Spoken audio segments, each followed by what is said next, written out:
Today, good morning everyone. Today I'd like to talk to you a little bit about some Buddhist concepts that are quite important, that is related to meditation. Ngày hôm nay Thầy muốn nói một tí về những cái quan điểm về Phật giáo, giáo lý Phật giáo quan trọng, nó liên quan tới thiền. We meditate. The objective of meditation is to learn to control your thoughts. Cái mục tiêu của cái thiền là để giúp quý vị điều khiển được cái tư tưởng của mình. You control your thoughts. This is what meditation, the meditation we're teaching is to teach you, to help you develop skills to control your thoughts. Okay? Cái phương pháp thiền chúng tôi dạy quý vị là để giúp quý vị phát triển khả năng để mà điều khiển tư tưởng. For example, the majority of the people right now, meaning all of you, don't get offended. All of you present today in the flesh are unable to control your thoughts.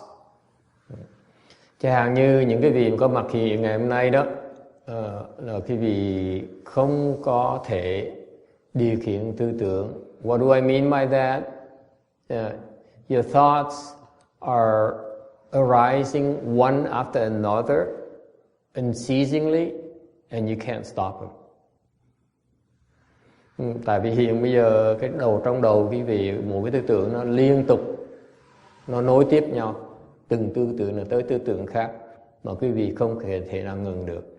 Am I wrong? Raise your hand. Any of you who feels that you can stop your thoughts at will. You can't. You can? No, you can't. You can't. Not at your level right now. You can't. If you were able to, you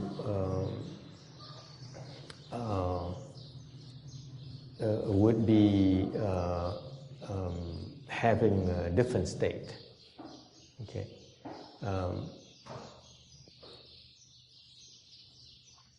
Thoughts can be very, very minute, very fine, so fine that you can't even tell. Okay.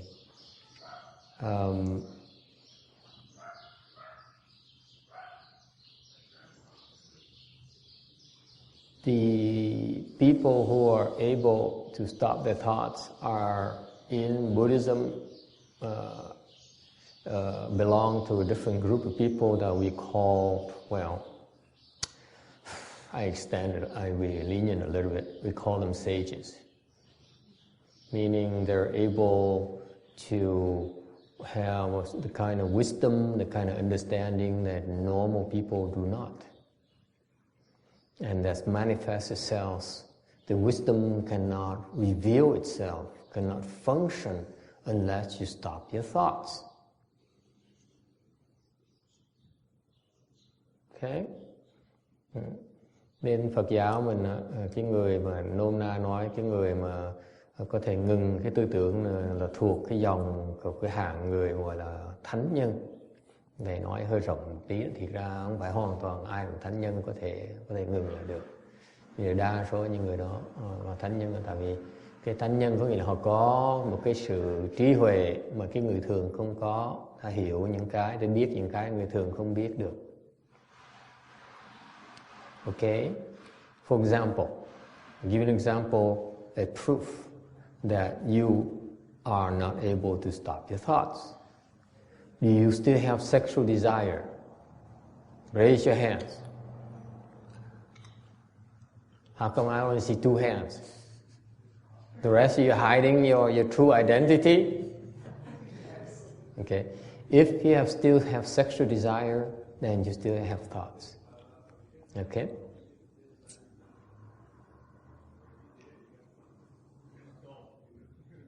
Any disagreements about that? Yes? Go ahead. Oh yes, I personally disagree because I know for myself, I'll speak for myself. Mm-hmm. I've been in meditation and doing practices since I was 20 years old. Yes. I've gone through different stages and phases. I recently am coming back towards trying to get into society. Yes. It's not easy. Yes. We didn't hear you. 21 years of meditation since you're 21. Okay, that's at least a good 10 years. Yes. Thanks for that. We do not say exactly how many years, but this doesn't work. This isn't working.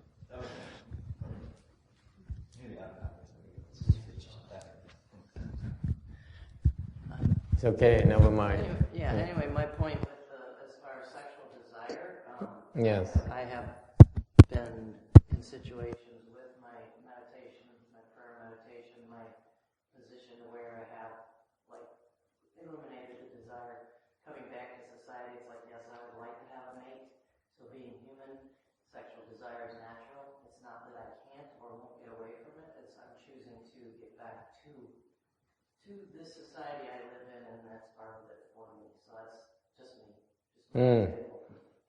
Very good. Những người nói là thầy không đồng ý với thầy, họ có thể ngừng lại tư tưởng và vẫn còn nhưng đều vẫn còn cái tham dục, cái tình dục, thì tại họ tu, cái cô này cô tu thời gian lâu, thiền từ 21 tuổi, thì bây giờ cũng khá lâu rồi. Bây giờ có ngừng lại được cái chuyện tình dục. You are not quite well informed. Sexual desire can be temporarily stopped if you reach the form realm. Okay? Meaning that you have is not as compelling as it used to be. Okay? Meaning that you don't lose control as easily as you used to. Okay. However, it's still latent. This is a misperception of the meditators who reach a certain level, a degree of concentration, meditation, and at those levels, for example, you have reduced the sexual desire a lot more than before you came to the temple. Am I correct? Yes. No, you in the middle. I'm not going to name names. You right there. Yes. Well, yeah, I was thinking about It has lessened quite a bit. Yes, it has lessened. Okay, and don't mention your names. We are going to preserve your. I don't want your husbands and family to worry about it. Okay, but it's a fact, right? Naturally, once you reach a level of samadhi, when you reach a high level of samadhi, your sexual desire normally is lessened. Okay, when you enter samadhi, actually it's non-existent. I mean, it's no longer operational. However, it is still operational at a very, very deep level you're not aware of. This is why the people who meditate, they're confused about it. They think it stopped, but it hasn't. It's only the portion where you're aware of stops. The portion you're not aware of is still latent. You cannot cut it off.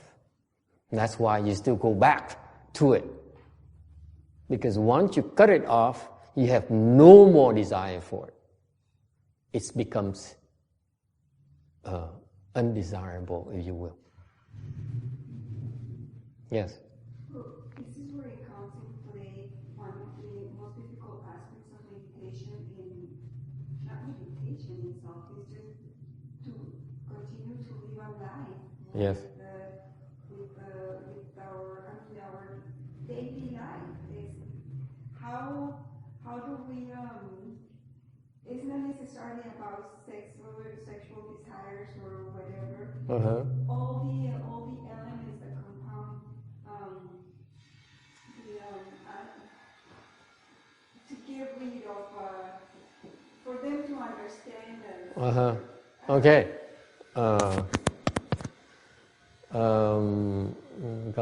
That's a valid concern. So you meditate, you lessen desire, and your husband worries about it. What's happening to you? You don't find me attractive anymore? What's wrong with you? How come you don't like to go to restaurants and eat with me anymore? Right? Why are you nodding your heads like that? There's some people who are aloof and who is more worried about the pain in the legs than...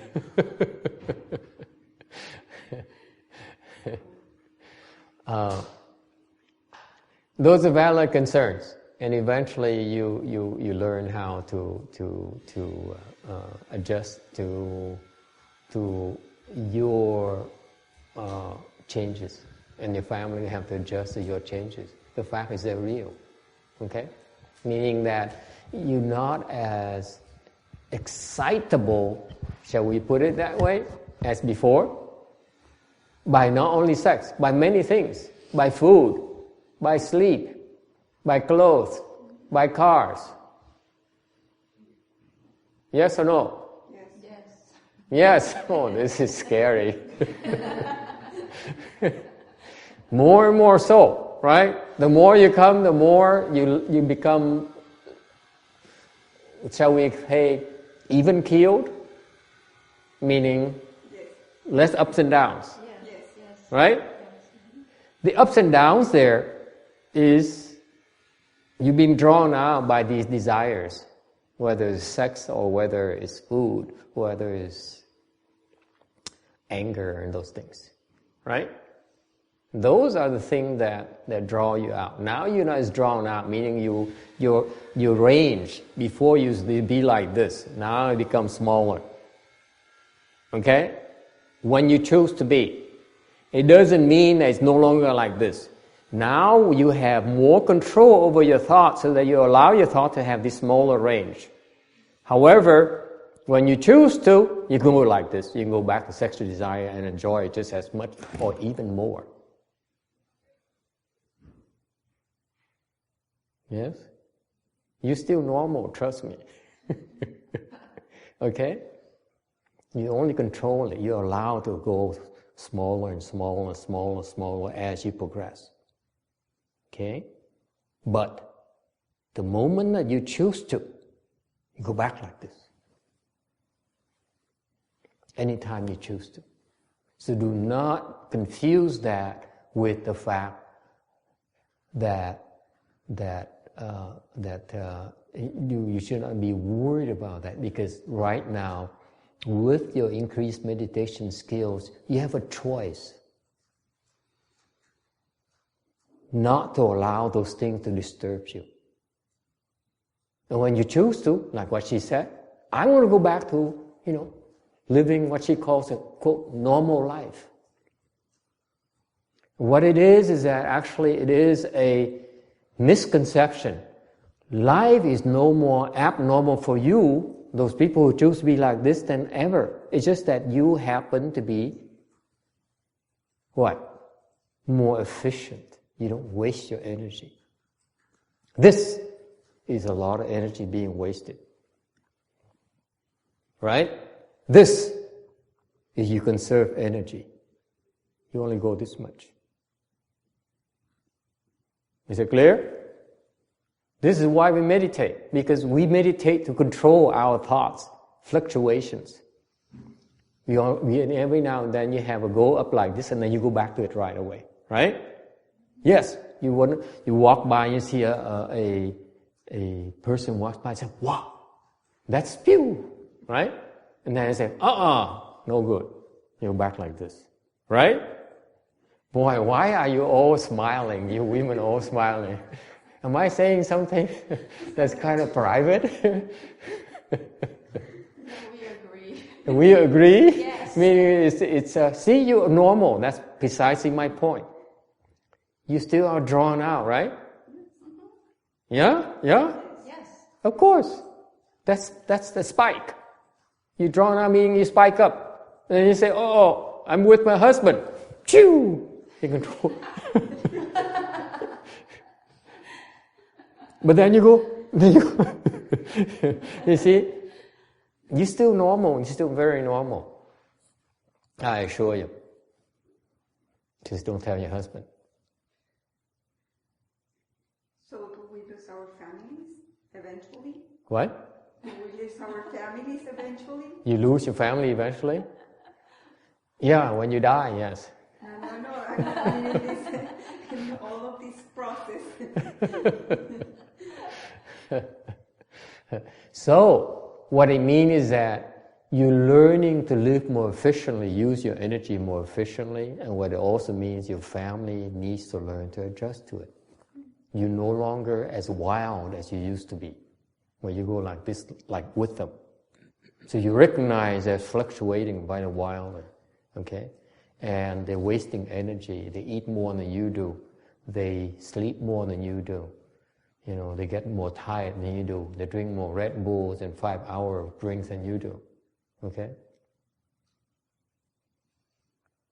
You choose to go and have less fluctuations. You have more control over your life. That's what it is. Okay?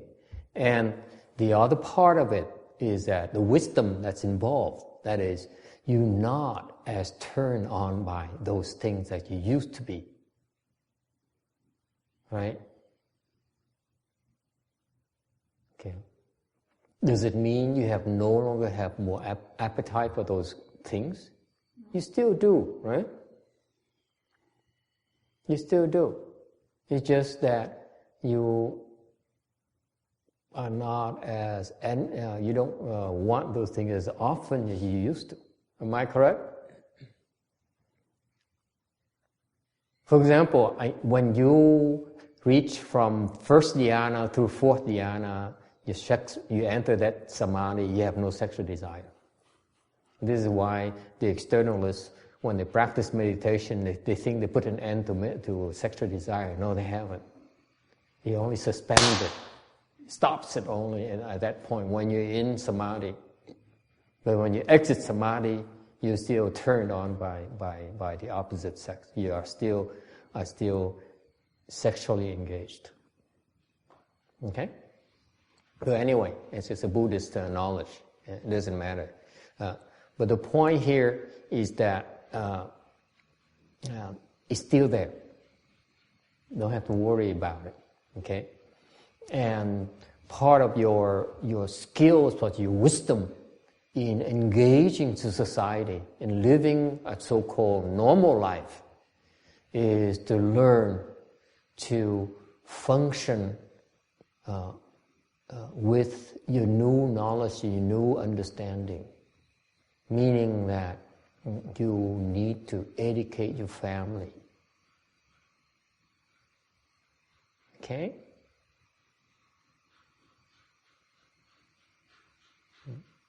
You have to stand your ground and tell them gently and over time that you changed for the better. Okay, and you're not asking them to change with you. Okay, but you eventually, your family will learn to accept you as you are. Okay? And if they learn to accept you, then they become better people themselves. Because there's no reason to be alarmed, there's no reason to be so close-minded. People evolve. For example, you're aging, you're dying right now. You won't get any younger. Someday you'll be as old as I am. Okay? Nothing you can do about it. Look at me, I'm still happy. Right? So, we are evolving constantly, and part of life is you learn to accept it and learn to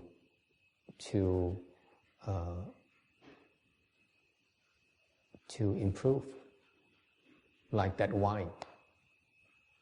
Okay. Any questions, comments?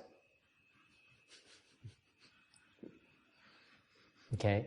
So part of the process. Why is it called wisdom? Why is Buddhism it stresses wisdom? It's called wisdom. It's because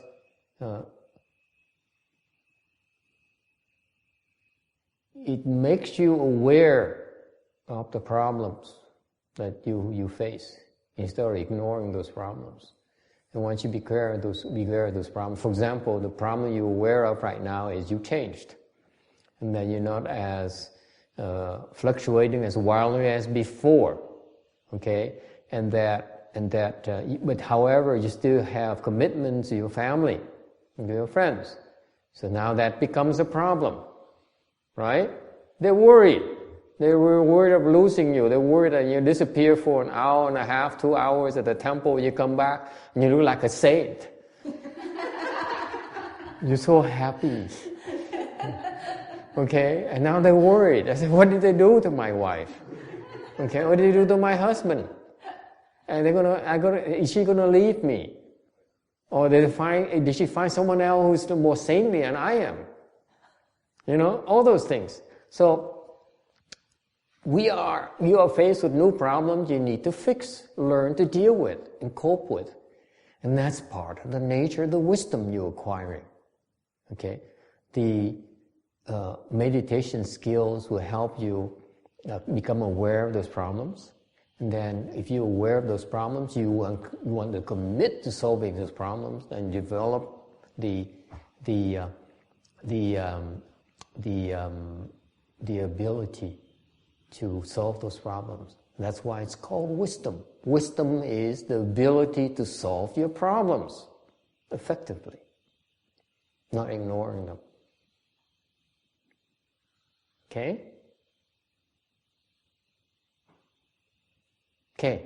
Okay. Now, let me ask you this.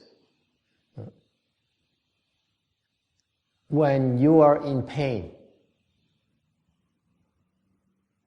who can stop the pain immediately? Raise your hands. Mostly. The pain. Let's say they cut off your arm. I'm talking about that kind of pain. Can you stop that pain right away? I'm not saying you have to try it. Let's say you go to the dentist. And take the drill there and say, I'm gonna drill into your tooth and take out the root canal. Is that root canal operation, what they call it? And they start the drill. They say, open wide, don't be afraid. Oh, by the way, today we have no more painkillers. So I can't give you one. But it's going to be okay. It's going to be only painful for half an hour. Okay? And the drill keeps going and get closer and closer to your tooth. You know it's going to hurt like hell. Okay? Can you stop that pain? Yes. By running away. If you can't run away, can you stop that pain? Not you sure. can't. You can't, can you? Not sure. You can't. The simple sitting on the full lotus position is just I can endure probably doing that. But You can do it, but you cannot stop the pain. I'm talking about no pain whatsoever. No. Raise your hand. No pain whatsoever. Haven't had Okay. that experience. You can go try it. This is kind of harmless. No, Go to the dentist. Don't want to try it. Okay? So why do I teach you how to deal with the leg pains? Because if you're willing to learn how to deal with the leg pains, you reach a level where the pain can no longer affect you. You have no more pain at will. Why is that? You are able to stop the thought of pain from arising. You get that? That's why you have no pain. You can? Yes. Do your legs go numb? When I choose to, yes. Sitting like this? But if the pain right now, the legs are numb, right? Can you stop the numbness? Yeah, the like pressure on the nerve, you know how it puts your foot to sleep? Yeah. Can you stop the numbness right now? You feel nothing. Okay? Then you still have thoughts. Well, that's why I wondered, do your legs fall asleep? Does that happen to you? Oh no, my legs are hurting all the time. It's not only numb, it's hurting like hell sometimes. You see, that's exactly what I mean by in Buddhist concept. We know that you meditate to the point where you stop any thought of pain or numbness from arising. That's what I'm talking about. If you can do that, then you can stop sexual desire. Understand? It's at will. Okay? So, why does it go back to wisdom? If you can stop it, you can really stop it. Your wisdom unfolds. And you see, oh, this is so wonderful. Okay? Why is it important? It's important because if you have the wisdom, you understand the state where you truly have no more sexual desire. Alright? That's called wisdom. Now, you go back to life. Now you can choose.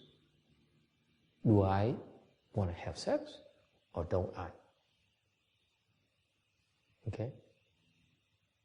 So you at that level, your fluctuation is even smaller, but you still have all these fluctuations if you choose to.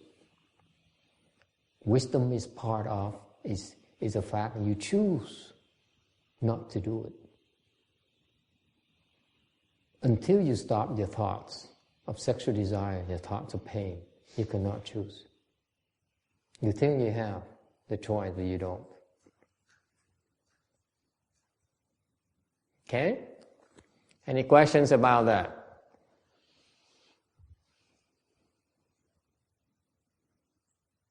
Is it clear? So you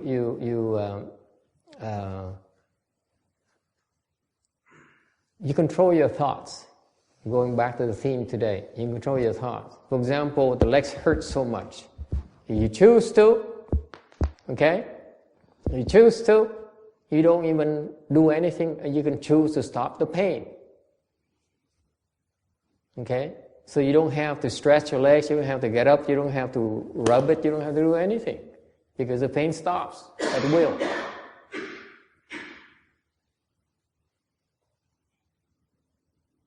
Isn't it cool?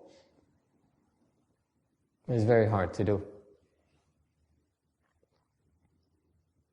Even though you reach, let's say, the form realm from first dhyana to fourth dhyana, you have the sexual desire is non-existent, but it's latent. Again, it's underneath, because that underneath part is a deeper level you're aware of. You cannot access it, you cannot stop it. Okay? That's why it still hurts. When you reach down there, that's when you can stop the pain. Is it clear? Yes. Master, I have not question, I have an idea. Yes. About concentration and meditation.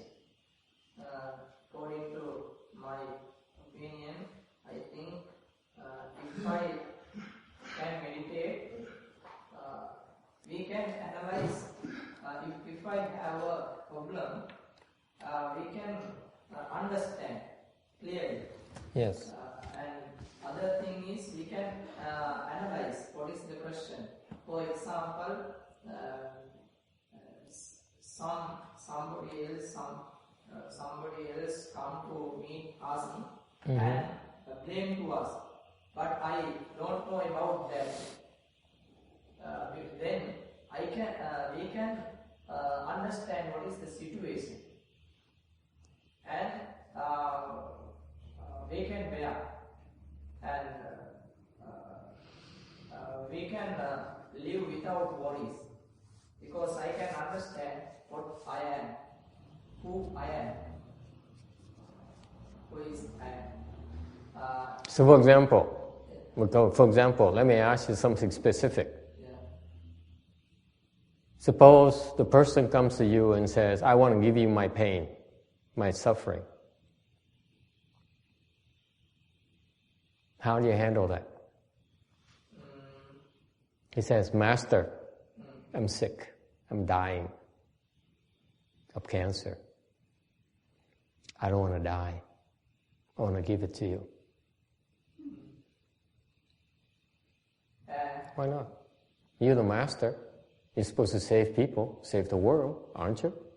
Right? That's our profession is. What are you going to do? I think at that time... You say, please go to another temple. I know a much better monk than I am. You know, he's much bigger, he's much wiser. Yeah. What would you do? I think we can ask, what is the reason? Yes. He says, I want to live. I want to live, so that I can continue to give away continue to devote my life to Buddhism. I'm a devout Buddhist. I've always helped the temple for the last 40 years of my life. Now I'm sick with cancer. My master can't save me.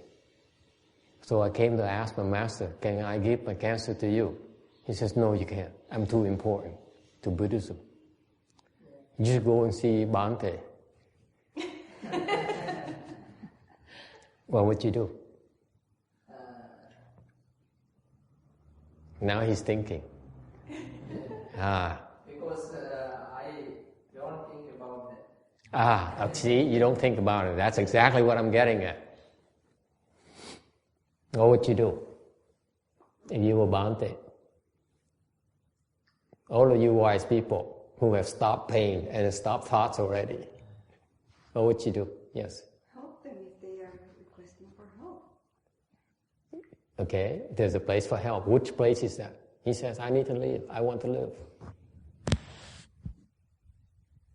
Yes, so what you do?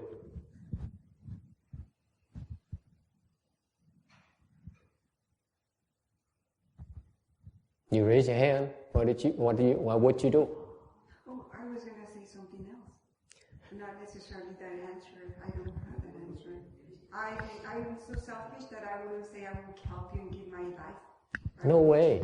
You say, tell me, no way. I'm not going to give you my life. Are you kidding me? I don't even know you.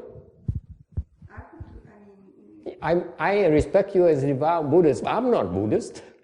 Get away from me. Leave me alone. Yes? What else would you do? Are we supposed to be using these? Yes, you can use those. Okay. So if I were him, that's... Yes, what would you do? In not master state. If I'm not a master, I wouldn't be able to take the person's pain. As I am myself right now, I would tell them that's your path. I can't take your pain. You have to deal with it, not me. That's where it's at. I mean, I would do what I can to help the person. And what if you are a monk like him, who supposedly is there to help others? I don't know what a monk's... What would you do? I don't know what a monk's supposed to do, so... But you see, people will do it to you. If you say, I'm going to be a monk, I want to save the world, I want to help living beings, I say, okay, help me. Here's my cancer. Take it from me, please. What are you going to do? Well, you would deal with her karmatic debts and probably not getting it to you, but you're gonna be able, as a monk, you're gonna be able to somehow help in a way that you know without giving away your life or changing your life or something. Are you supposed to take Yes. it? You're supposed to help others. This is our profession. But no, I mean, I help others also, but I'm not gonna be able to do that as a human being. I can't. Do that, you mean? No. As a human being, I cannot take a person's cancer out of them.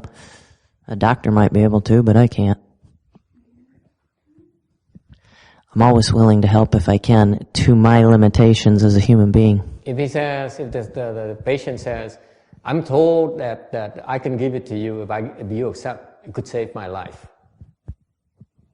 Now what you do? Now Bhante is thinking. He says, I also have a lot of disciples.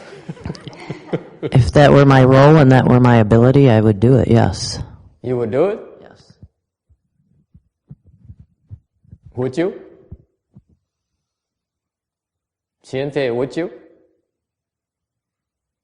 Well, I'm also assuming that He says, I'm sorry, I don't have a lot of disciples, but I have to help Master first. I guess if you're at the level where you can do that, you should be strong enough that you can handle it. You can weather that. You can survive it probably better than them, I suppose. I mean, like what might kill that person for you might just be, a cold or something temporary that. What do you think? Have you thought it through yet? What are you going to do? See the problem? You're thinking. He's thinking. That's why he's hesitating. And the person's dead. He's thinking. You're thinking. She's thinking. She's thinking. That woman here is avoiding me. She's thinking too. You're all thinking. That's why you have no wisdom. Is it clear? No. I give you a problem and you think about it. I gave questions back. If you think, you have no wisdom. I gave an answer.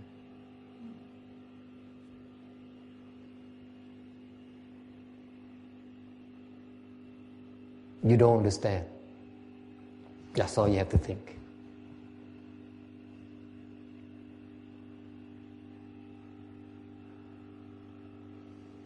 My answer, I say, go to the RBA. It's much better than me. I don't think. I pass the buck right away. See, he has to think. He has to, gee, I'm a monk. I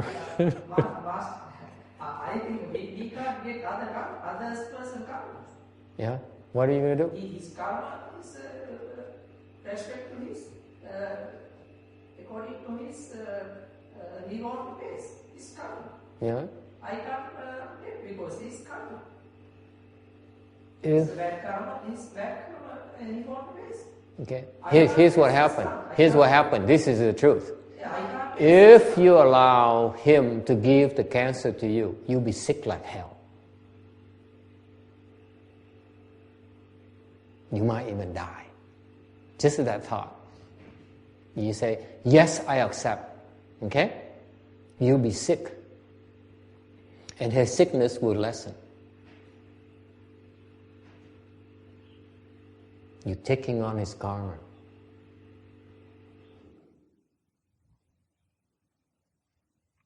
Any of you can do that. You can take on someone else's burden if you are sincere. You say, yes, I will suffer on your behalf.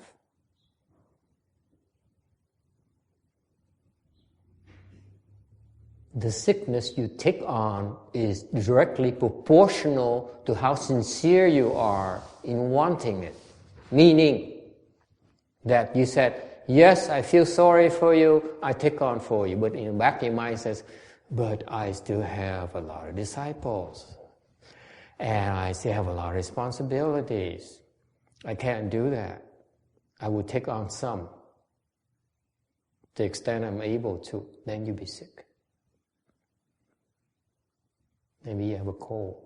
Maybe you have an upset stomach. Maybe you won't sleep very well.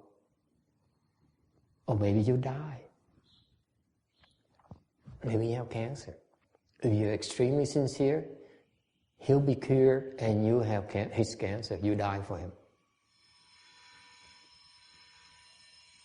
But since you haven't stopped your thoughts, you will not be able to take on all his cancer. Because the back of your mind, the bottom level of your thoughts, when you're not aware of, you say, oh, I shouldn't. And no one knows except you. And that's why you won't be as sick as he is. Is it clear? Because you're afraid. You're afraid to die yourself. This is only you know. No one else knows. That's automatic because you think about it. This is what's stopping you.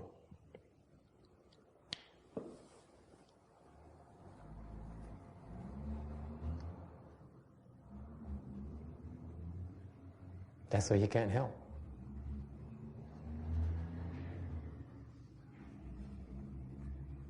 Because you're still attached to your own survival, to your own needs.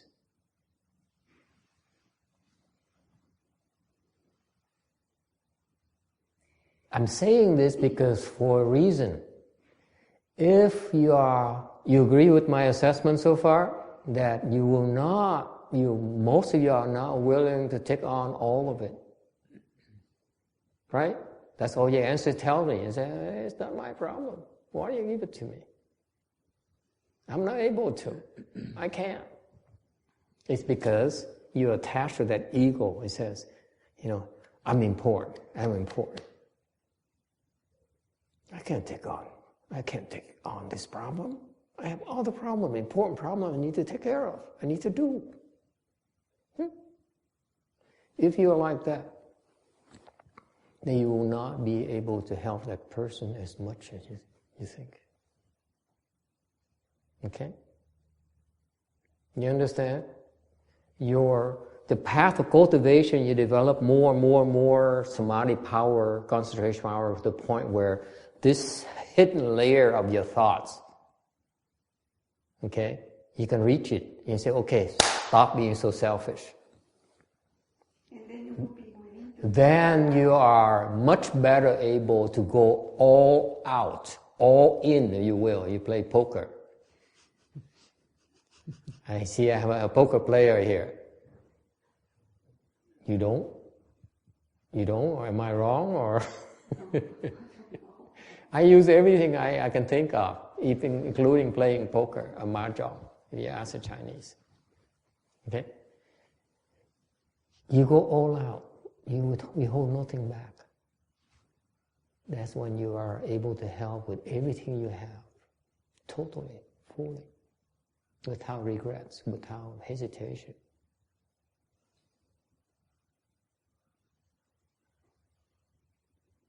Okay? Because right now, every time you help someone, you still hold something back and say, this part you can't have.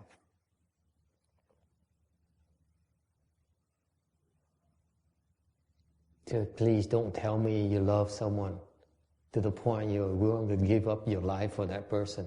No, you don't.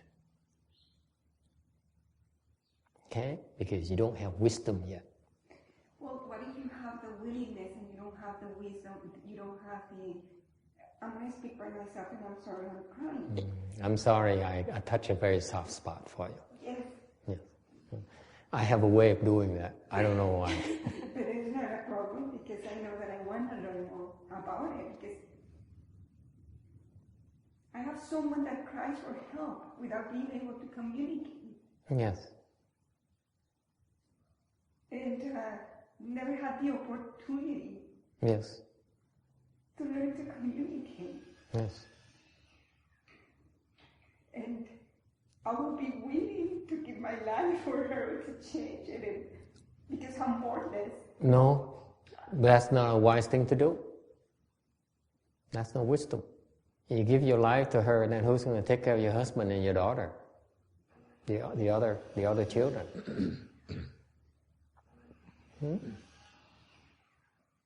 That's not wisdom. You can't, if that guy comes, I do exactly the same Bhante would do. I say, no, I'm not going to help you. I'm sorry.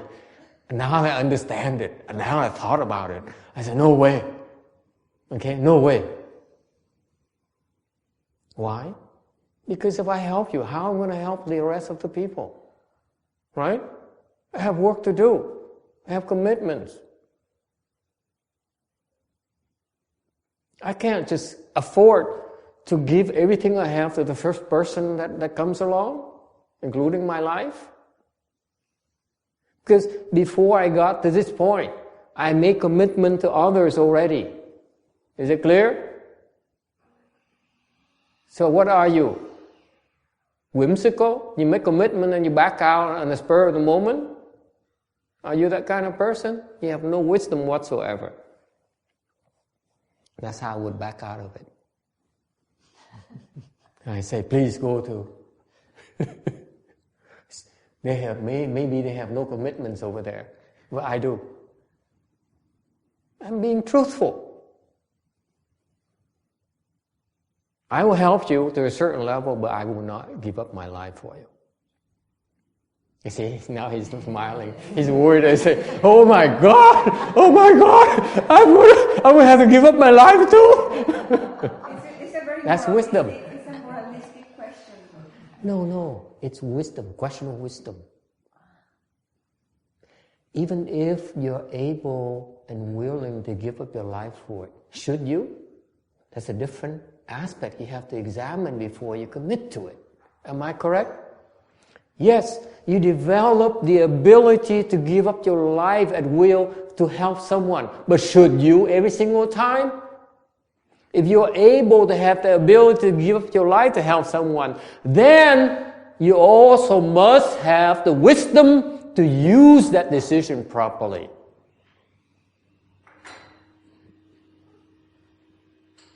Correct?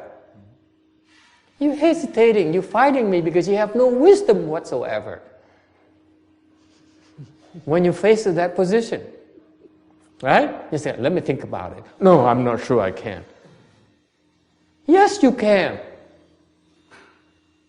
If you're able to, but you shouldn't. And sometimes you should.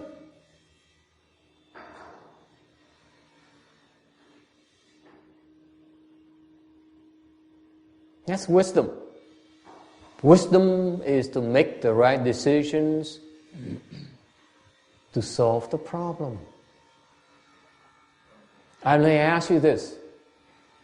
If you're willing to give up your life for your mother, now she's looking at me.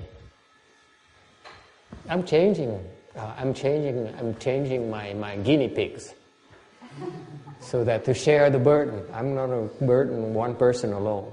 So let's say you prepare to give your life to help your mother. Should you? I'm asking you right now. For example, your mother is down with an incurable disease, a terminal disease.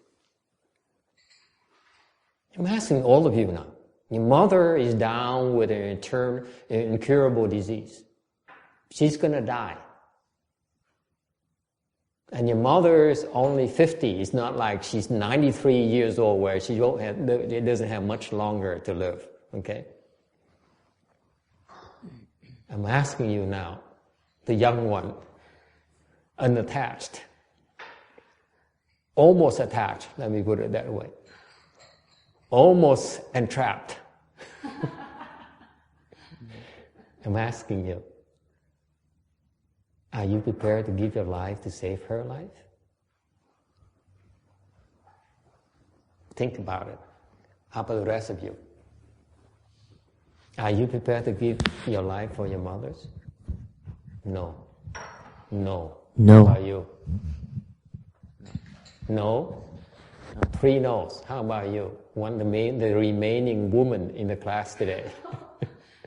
She asked me, yeah, but she usually would think too much for our whole family, but she wouldn't ask me. But if she asked you, would you give up your life? If she's really asked me, yeah. You would give up your life. Trang, would you give up your life to save your mother? See? Maybe. The man says, you see, all the women, have made up their mind. This man here is undecided. How about you, Bhante? Are you willing to give up your life for your mother? You can't? What do you mean you can't? If I want to give my life, Yes. Are you prepared to give your life for your mother? I can give how to give. How to give? In my life. You take on her cancer. Are you prepared to? Are you prepared to? You're so selfish. I like to give, but I can't give. But my mother asked me. Would you give it Because away? I have 5 minutes left. I know we'd love to discuss this, and we may have to come back next week and talk about this because it's not going to resolve in a few minutes. If she asks from me, I want to do a life to live, I can't give because my life is different. Okay, let me put it this way. Okay, the two of you. Suppose your teacher asks you to give your life to save him. He says, I have important work to do left. And I don't want to die. I can't die. If I die, you guys can't do it. Are you prepared to give your life for your teachers? I like to give, but how to give? My question. Doesn't matter. He says, I have a way. I haven't taught you yet. If I want to live longer, I take your life. Would you? See, he's thinking. See what I mean? When you think, it's right here. That's a proof you haven't stopped your thinking yet.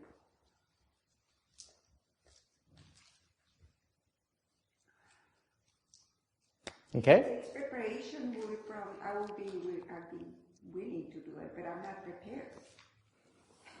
Master, Yes, go ahead. I think some things we can't give. Mm-hmm. So a lot of things we Doesn't matter. I don't care what you think. Some Doesn't care what you know. can't give. I'm telling you that. Your teacher, the situation, your teacher says, I have a way that if you die for me, I can live. Are you willing to? But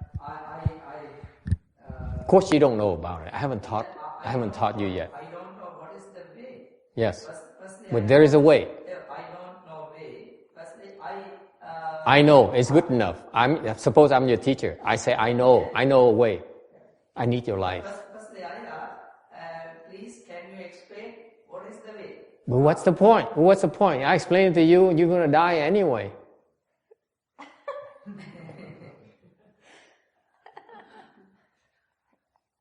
You see? He's not willing to. Because no problem, I can give, but I never heard about that.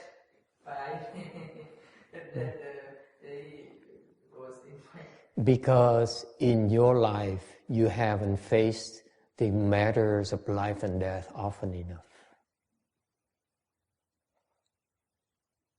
Okay?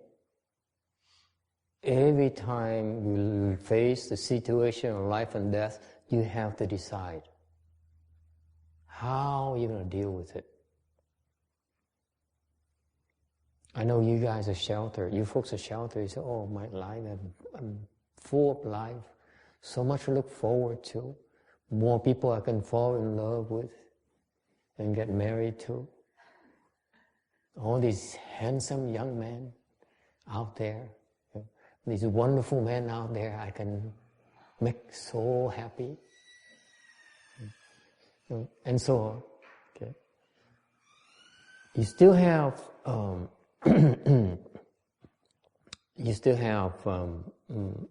you are so sheltered, but there are a lot of people out there who are facing with a life and death situation. They're very sick. They're very desperate. Not in this country. This country is very far and few in between. But you go to, for example, in Africa, you go to Vietnam, you go to China, you have a lot of these people who are so poor, who are so desperate. You have nothing to look forward to. I saw a picture of a child in Ethiopia. She's like skin and bones, and and she's yearning for something to eat because she's so hungry. It hurts so much when there's no food in your stomach. Do you know that? Do you know how much it hurts when you have nothing in your stomach for days on end? Do you know how it feels? I do. It hurts so much. Okay? And all she wants is a little bit of food. And if she doesn't get that food, she will die.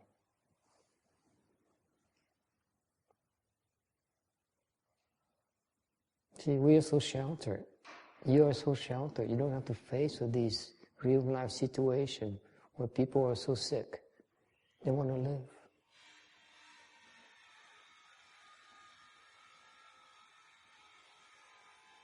It's not until you face the situation that you have some real wisdom.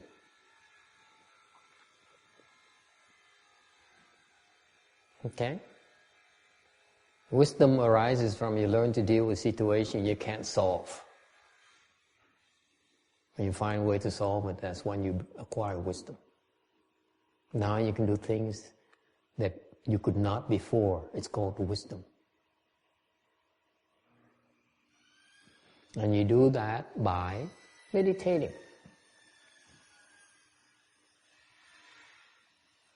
Yes?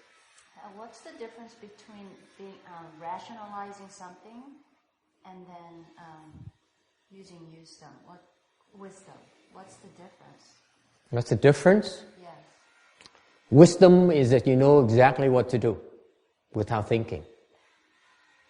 It's kind of intuition. It's not an intuition.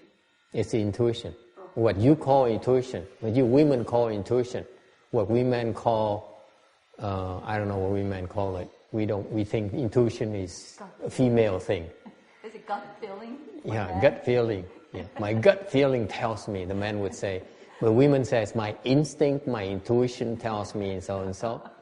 Yeah, it's the same exact thing. It's no thinking. You just feel it's right, or you feel it's wrong. Okay?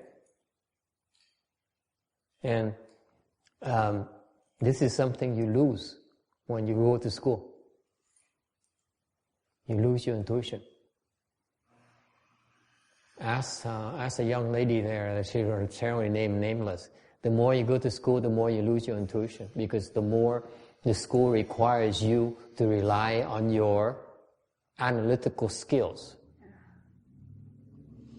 It has to be logical. You have to build a case for it. That's rationalizing. Rationalizing is a form of confusion.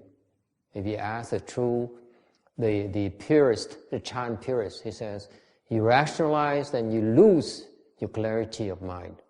You lose your ability to see what's behind the scene.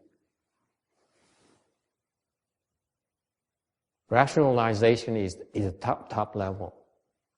The instinct is much lower. It's two different modes.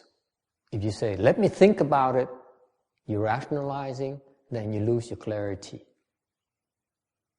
of mind. Yes? I was wondering on a practical level, like how to work on reducing thinking. Like I notice as I'm going through the day and I'm trying to juggle all these different tasks to do, I'm not necessarily aware of what I'm thinking, but I notice like I'll stop and I'll hesitate and I'll not be functioning efficiently because I'm basically thinking about like what to do, what should I be doing, or how to do it best. But I'm like not really aware of the thinking per se, or what I'm even thinking. I'm just aware that I'm kind of like hesitant. Okay, so let me get, I have taken a few more minutes and then we close it out. By answering the question. So you see, what's the difference between your instinct, gut feeling, intuition, and rationalization? Okay, they're contradictory. They get into each other's way. You cannot have both of them at the same time. So what happens is that the wise people instinctively knows what to do. He says, yes, I'm willing to give up my life for you because it's the right thing to do. And then you find a way to do it. You don't think. Because if you think, you will not do it. Okay? So, once you know what's right and wrong, okay, what's the proper course of action, that's when you rationalize for yourself and for others. That's when you get more people to do it with you. It's called wisdom. It's called teaching. Teaching is to help you rationalize your decisions. And this is where you learn, as part of your wisdom, and you learn as you understand more, you need to develop the ability to help people rationalize why you should be that way. You understand? So you can learn to rationalize yourself so that people can understand why it's better that way. Does it make sense? So rationalization is a form of connection, allows you to connect with others at the level that they can understand. That's okay? And the wise people develop the ability to do it effectively so that they don't lose the connection with others.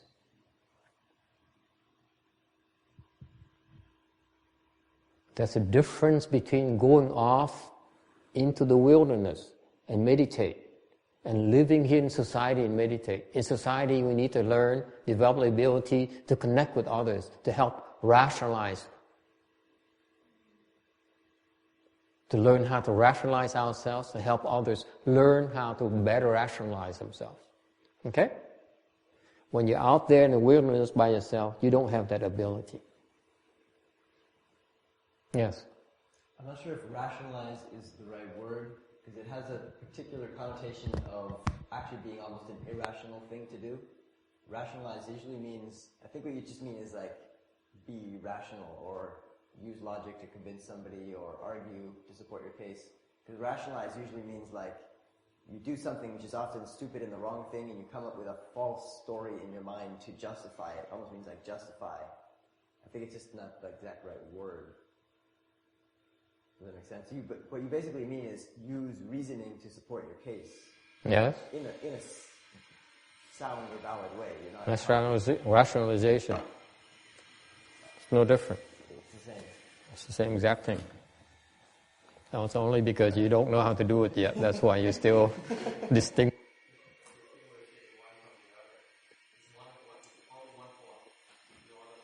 All right. Don't worry about it. You might get somebody who will.